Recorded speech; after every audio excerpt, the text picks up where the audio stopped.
मैं 200 कलाकारों को चुनाव लड़ाऊंगा। 150 उसमें नेताओं को मैंने जगह दिया है और 50 महिलाओं को दिया है, यानी 400 कुछ सीटें हैं। तो यह मंच कलाकार गाता है गीत, किसी नेता के मंच पे नेता आता है, कहता है जल्दी उन लोगों को हटाओ फरके, अपमान की जिंदगी जीते हो। वो है अपमान की जिंदगी, अब मैंने जीने नहीं दूंगा। 2027 का विधानसभा आते आते मैं दिखा दूंगा कि कलाकारों के पास भी कोई दम। और आइए मास्टर,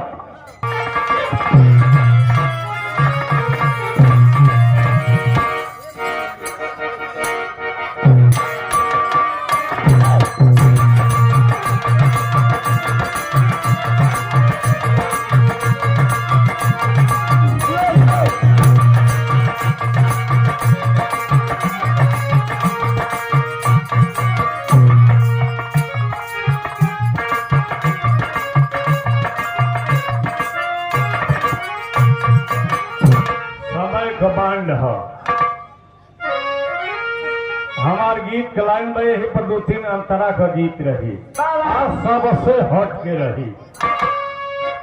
ऐसा घेरा बनाई कि सब ही में डूबी या उतिराई, इससे केहू बहरे ना जा छोड़ के। नहीं, आप लोग तो हमारे सहयोगी हैं, असली कलेजा के टुकड़ा आप ही लोग हमारे हैं। ये लिए हमारे कहना बा वो है गीत का लाइन बताओ। अरे झुलगिया के गुजबा अरे टूटल हो राजा, बनारस में गरिया छूटल हो राजा।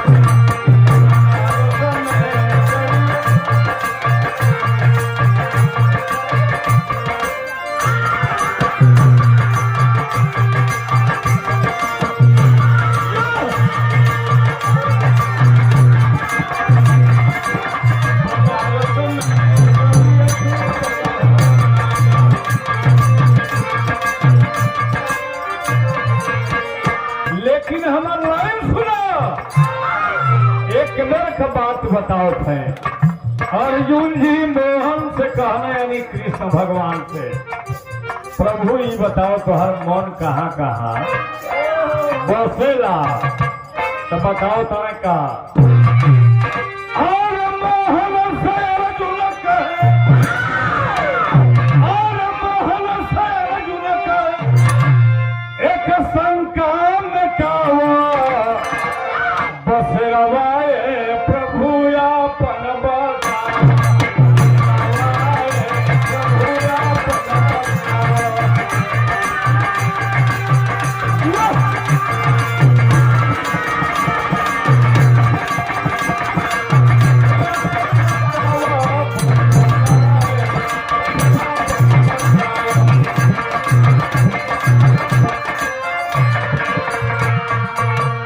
इतनी बात जब अर्जुन जी कृष्ण भगवान से पूछा में, कृष्ण भगवान हंसने लगा। क्या कहता है? हंसे कन्हाई सुन ज्ञान हो जरूर, धरती पर जो भी बात सब ज्ञानवान बा, सब बुद्धिमान बा, लेकिन हमार बात सुन अर्जुन जी, ये लोग से रोहीला बहुते हम दूर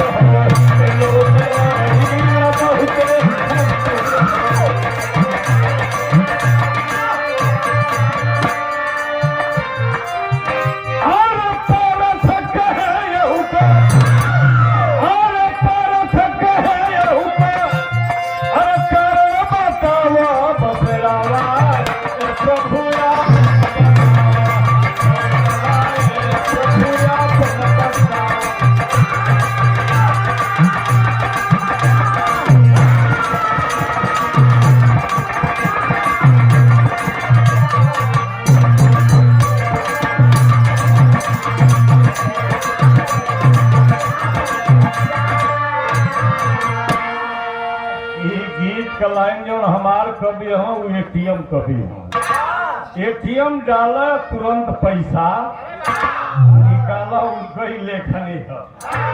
फिर कृष्ण भगवान अर्जुन जी से क्या कहता है, अरे बभने से 20 कोस दूरी दियाला, 30 कोस जहाँ हरि कीर्तन गाओ वाला, 30 कोस जहाँ हरि कीर्तन गाओ वाला।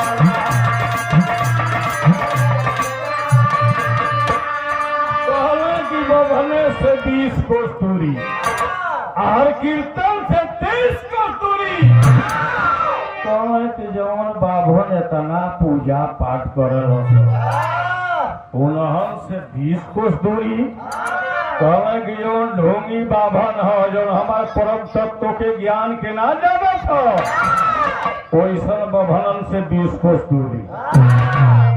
और कहले कि 24 घंटा जहाँ द्वार हर कीर्तन होला, कहले कि वो से 30 कोस दूरी। फिर अर्जुन जी कह रहे हैं, अरे पारथ कहे अरे कहे बतावा बसरावा प्रभुया प्रभुया बतावा।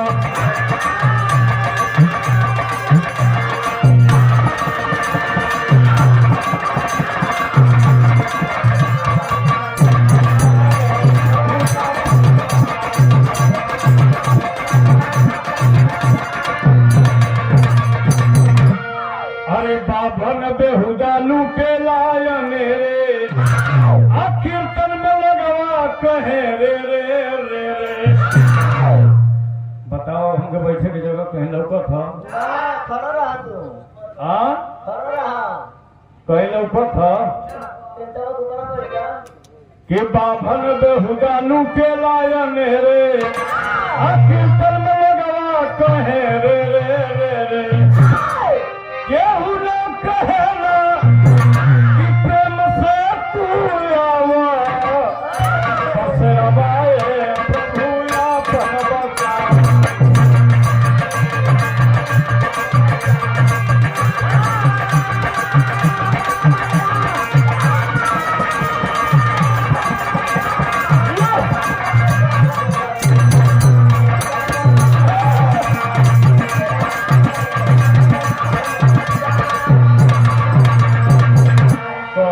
आखिर तू रहे कहा बभने से 20 कोस दूरी, हर कीर्तन से 30 कोस दूरी।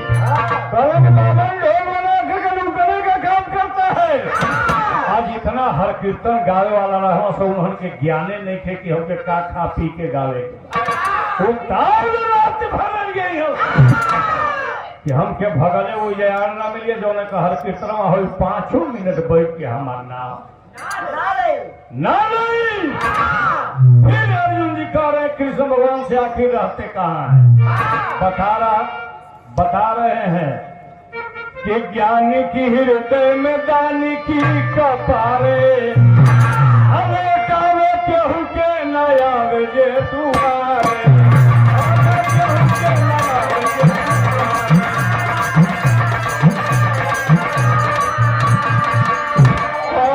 ज्ञानी की हृदय में रहिला, दानी की सिरे पर रहिला। ऐसा व्यक्ति जे भी बा ओकरी हम लगे रहिला।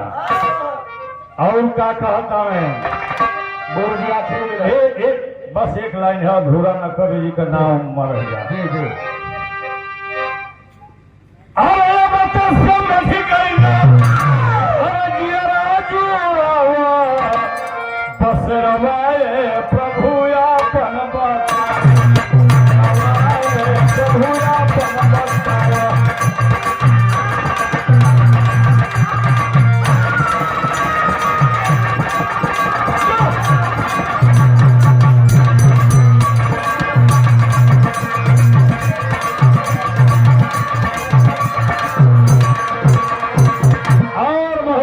रुपयों का सम्मान हमारा छोटा भाई जो 1 नंबर का ढोलक वादक आपके द्वारा और हमारे बड़के भैया राम अलम भाई के आप शिष्य हैं, आपके द्वारा सम्मान बहुत बहुत हार्दिक अभिनंदन बंदन स्वागत करते हुए अर्जुन जी से कृष्ण भगवान कहना न ज्ञानीय हो न दानीय हो, तो तोरी लगे हम के तरह रही। तो संतोष दोनों में कुछ नहीं खपारत, अहित जानी तोहरो हम बन गई।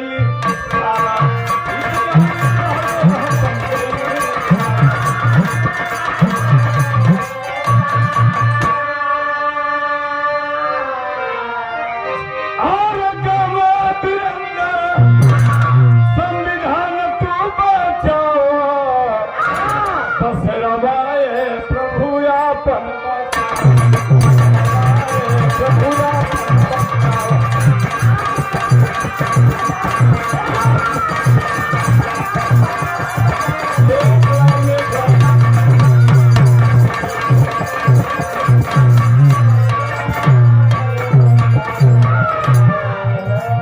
हीरा मोती फल बंजर अउरी ऊसर जमाना देखो।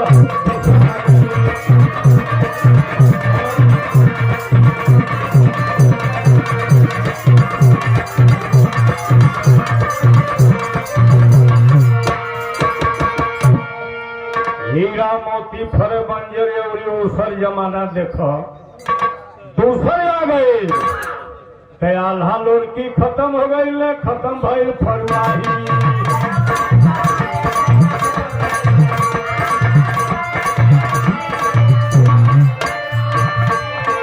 अरे धूरिया थोड़ा कहीं न लौके, अरे कुश्ती के परछाई। जमाना देखो दूसरे आ गए, खोजने पर न मिली है परिचय खातिर मूसर जमाना।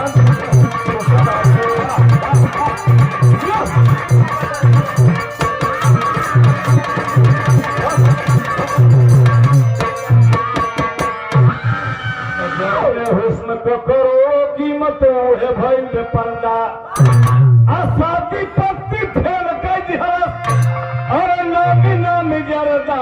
जमाना देखो दूसरे आ गए, नीले 100 रुपया में एक से एक कबूतर। जमाना